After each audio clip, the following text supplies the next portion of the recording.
Welcome to my channel Bagish education, Bagish sir, উচ্চ মাধ্যমিক স্কুলের শিক্ষক। আজকে আমি তোমাদের সাপ্লিমেন্টারি পরীক্ষা নিয়ে আলোচনা করব। অনেকে সাপ্লিমেন্টারি পরীক্ষা নিয়ে জানতে চেয়েছো এবং জুন মাসে উচ্চ মাধ্যমিকের সাপ্লিমেন্টারি একটা প্রস্তাব উঠেছিল এবং শিক্ষক মহল থেকে দাবিও তুলেছিলেন যারা এবছর উচ্চ মাধ্যমিক পরীক্ষায় পাশ করেনি বা পাশ করেও ঠিক নিজের নম্বরে সন্তুষ্ট নয়, তাদের জন্য একটা সুযোগ দেওয়া হোক। কিন্তু সাপ্লিমেন্টারি পরীক্ষা কিন্তু 2024 এদের জন্য কি অবস্থা করেছে যদি এটা জানতে চাও, সাপ্লিমেন্টারি পরীক্ষা কারা দেবে এটা যদি জানতে চাও, বা এই সাপ্লিমেন্টারি পরীক্ষা ঠিক কাদের জন্য এবং কি আছে আপডেট সেটা জানতে হলে অবশ্যই তোমরা চ্যানেলটিকে সাবস্ক্রাইব করো, লাইক করো এবং বেল আইকন অল ক্লিক করতে একদম ভুলে যাবে না। তাহলে আজকে যে বিষয়বস্তু সেটা সাপ্লিমেন্টারি পরীক্ষা নিয়ে আলোচনা হয়ে যাক। প্রথম কথা, সাপ্লিমেন্টারি পরীক্ষাটা কি? আসলে সাপ্লিমেন্টারি পরীক্ষা হচ্ছে যে কেউ যদি নিজের নম্বরে সন্তুষ্ট না হয় বা পাশ করেও সেটা তার পক্ষে সুটেবল মনে হলো না, এটা নিয়ম আছে যে পরীক্ষার মুহূর্তে যে স্যারেন্ডার করে যে আমি এই নম্বরটি সন্তুষ্ট নয়, তাহলে কিন্তু সে পাস করেও সেই বছরে এক্সাম দিতে পারে। কিন্তু যদি স্যারেন্ডার না করে 7 দিনের মধ্যে, তাহলে কিন্তু সেটা কিন্তু আর পরীক্ষা দিতে যায় না। যদি সাপ্লিমেন্টারি সিস্টেম হয়, সে দাবি ছিল, কিন্তু এই বছর সাপ্লিমেন্টারি পরীক্ষা যাদের জন্য হয়েছে সেটা তোমাদের প্রথমে জেনে নিতে হবে। সাপ্লিমেন্টারি পরীক্ষা হচ্ছে নতুন সিলেবাসকে গ্রহণ করার জন্য 2024-এ যে সাপ্লিমেন্টারি পরীক্ষা তাদের জন্য যারা 11 পরীক্ষায় ফেল করেছে 2024-এ পাস করতে পারেনি, কিংবা ধরো কেউ যদি উচ্চ মাধ্যমিক পরীক্ষা ফেল করে যদি বলে নতুন সিলেবাসে আসবো, 2 বছর পড়াশোনা করব, তবে কিন্তু সে সাপ্লিমেন্টারি পরীক্ষা আসতে পারে। সাপ্লিমেন্টারি পরীক্ষা মানে এরকম নয় যে একটা সময় ছিল কম্পার্টমেন্টাল পরীক্ষা, সেটা 3 মাসের মধ্যেই পরীক্ষা দেওয়া যেত একটা পদ্ধতিতে, সেটা কিন্তু এবারে আর চালু হলো না, সেই সম্ভাবনা এখন বিলুপ্ত হয়ে গেছে।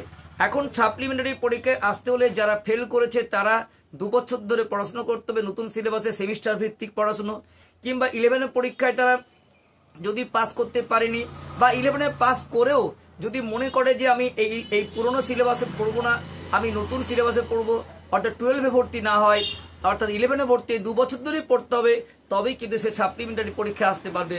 অর্থাৎ সাপ্লিমেন্টারি পরীক্ষা তাদের জন্য যারা নতুন সিলেবাসে 2 বছর ধরে পড়াশোনা করতে চায়, তাও আবার শুধু এই বছরের জন্য, পরবর্তী বছরের সুযোগ থাকবে না।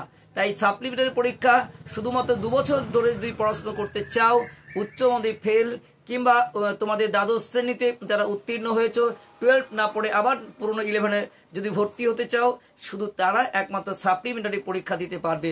অর্থাৎ এখন যারা একাদশ শ্রেণী ফেল করেছো বা পরীক্ষা দাওনি, তারা সাপ্লিমেন্টারি দিতে পারবে।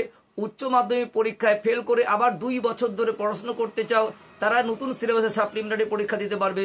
কিন্তু এই 2 বছর পড়াশোনা না করলে কোনোভাবে নতুন সিলেবাসে সেমিস্টার ভিত্তিক পড়াশোনায় সাপ্লিমেন্টারি পরীক্ষায় আসতে পারছো না। এখন তোমাদের 1 বছর অপেক্ষা করতে হবে, দিয়ে তোমাদের পরীক্ষা দেওয়া হয় সেটা, কিংবা রবীন্দ্র মুক্ত বিদ্যালয়ে একটা সিস্টেম আছে বিকাশ ভবনে, একই তুমি যে বিষয়গুলো ফেল করেছো আগস্টে তোমাদের বেরোবে, সেই বিষয়ে তুমি কিন্তু পরীক্ষা দিতে পারো, অন্য সিলেবাসে একই দাম একই ভ্যালুয়েশন। তো যাই হোক, আজকে তোমাদের নিশ্চয়ই সাপ্লিমেন্টারি নিয়ে অনেক প্রশ্ন ছিল। সাপ্লিমেন্ট জুনে বেরোনোর কথা ছিল, সেই সম্ভাবনা বিলুপ্ত হয়ে গেছে। অর্থাৎ উচ্চ মাধ্যমিক পরীক্ষায় যারা অকৃতকার্য হয়েছ বা তোমরা আসানোর রেজাল্ট পাওনি, 3 মাসের মধ্যে পরীক্ষা দিয়ে এই বছরই পাস করে যাবে, এই সম্ভাবনা পুরোপুরি বিলুপ্ত হয়ে গেল।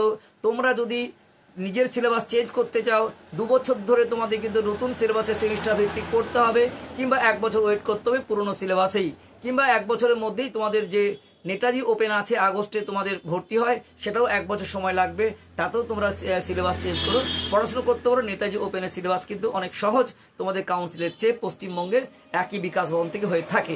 আমাদের স্কুলও আছে, আমি আমাদের অ্যাড্রেস বা ঠিকানা বলতে পারি। রবীন্দ্র মুক্ত নিয়ে তোমরা যদি পরীক্ষা দাও, সায়েন্স এবং আর্টস কমার্স প্রত্যেকের জন্য এই সুযোগটা আছে। কিন্তু তোমরা 2 বছর ধরে যদি সাপ্লিমেন্টারি আসতে পারো, সেটা একটা সুযোগ। আর 1 বছর ধরে পড়লে নিজের যে কোর্স আছে সেটাই পরীক্ষা দিও। আর এটা চেঞ্জ করতে হলে বিকাশ ভবন থেকে যে নেতাজি মুক্ত রবীন্দ্র মুক্ত বিদ্যালয় আছে, মাধ্যমিক উচ্চ মাধ্যমিক রবীন্দ্র মুক্ত বিদ্যালয়, আর গ্র্যাজুয়েশন মাস্টার ডিগ্রি নেতাজি মুক্ত, তা তোমরা যারা উচ্চ মাধ্যমিক পরীক্ষা দিচ্ছ রবীন্দ্র মুক্ত বিদ্যালয় থেকে তোমরা কিন্তু 1 বছরের মধ্যে কোর্সটা শেষ করতে পারো। আশা করি সাপ্লিমেন্টারি সুযোগ কাদের জন্য বোঝা গেছে। তার লাস্টলি তোমাদের যে বিষয়টা বলছি ভালো করে বোঝো নাও। সাপ্লিমেন্টারি পরীক্ষা শুধুমাত্র যারা একাদশ শ্রেণী পরীক্ষা দেয়নি বা ফেল করেছে এবং যারা 12-এ উঠেছে, 12-এ পড়াশোনা না করে তারা যদি আবার 11-এ 2 বছরের পড়াশোনা করে তাদের জন্যই সাপ্লিমেন্টারি পরীক্ষা। কিন্তু উচ্চ মাধ্যমিক পরীক্ষায় যারা ফেল করেছে বা তার নিজের নম্বরে সন্তুষ্ট নয় বলে 3 মাসের মধ্যে যে সাপ্লিমেন্টারি হওয়ার সম্ভাবনা ছিল সেটা কিন্তু সম্ভাবনা নেই, সেটা পুরোপুরি বিলুপ্ত হয়ে গেছে। এই নিয়ে তোমরা অনেক প্রশ্ন করেছো, উত্তরটা তোমাদের দিয়ে দিলাম। আর তাই তোমরা যদি 1 বছরের মধ্যে পাস করতে যাও, হয় তোমরা যে সিলেবাসে আছো সেখানেই ফর্ম ফিল আপ করবে, 1 বছর পরই পরীক্ষা হবে ওদের সাথে।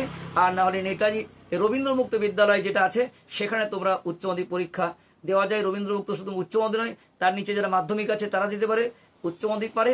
আবার আপার লেভেলে গ্র্যাজুয়েশন স্তরে নেতাজি মুক্ত অনার্স মাস্টার ডিগ্রি ক্ষেত্রে পরীক্ষা দেওয়া যায়। মুক্ত সিস্টেমে কিন্তু তোমরা নিজের সাবজেক্ট চুজ করে পরীক্ষা দেওয়া যায় যদি তোমাদের রেগুলার সিস্টেমে তোমাদের কঠিন লেগে থাকে। আশা করি তোমরা যে সাপ্লিমেন্টারি যে প্রশ্ন ছিল বুঝতে পেরেছ, এবং এই সাপ্লিমেন্টারি অনেকের অনেক কৌতূহল আছে। জুন মাসে যে সম্ভাবনা ছিল এটা বিলুপ্ত হয়ে গেল, এই আশায় আকাঙ্ক্ষায় তোমরা অনেকেই স্বপ্ন দেখছিলে, সেটার জন্য খুব দুঃখিত আমি। সত্যি তোমরা এটা হলে ভালো হতো, কিন্তু কিচ্ছু করার নেই। এই এখন যেটা আছে মেনে নিতে হবে। এবং তোমাদের যারা এই নতুন সিলেবাসে সেমিস্টার ভিত্তিক পড়াশোনায় আসতে চাচ্ছ তারা কিন্তু এখনই 11-এ ভর্তি চলছে, রেজিস্ট্রেশন হয়ে যাবে 18 তারিখের মধ্যে। তোমরা এখনই চলে আসতে পারো। 11-এ ড্রপ আউট, 11 ফেল করেছো বা 12-এ উঠেও তোমরা চাও না পুরোনো সিলেবাসে পড়তে, 2 বছর সময় নষ্ট করতে চাও সহজ এই সেমিস্টার ভিত্তিক পড়াশোনার জন্য, তোমরা কিন্তু 11-এ ভর্তি হতে হবে এবং পুরোনোটি ক্যান্সেল হয়ে যাবে। যাই হোক, আজকে তোমার সাপ্লিমেন্টারি কাদের জন্য বলে দিলাম, উচ্চ মাধ্যমিক ছেলেমেয়েরা কি করবে সেটা বললাম, এবং তোমার এই বিষয়টি তোমার প্রিয় বন্ধু ও বান্ধবীরা অনেকেই কনফিউশনে ভুগছে, তাদেরকে জানিয়ে দিও। Best of luck. আসছি তোমাদের যে প্রয়োজনীয় ডিমান্ড সেই অনুযায়ী। এই পর্যন্ত সকলে ভালো থেকো।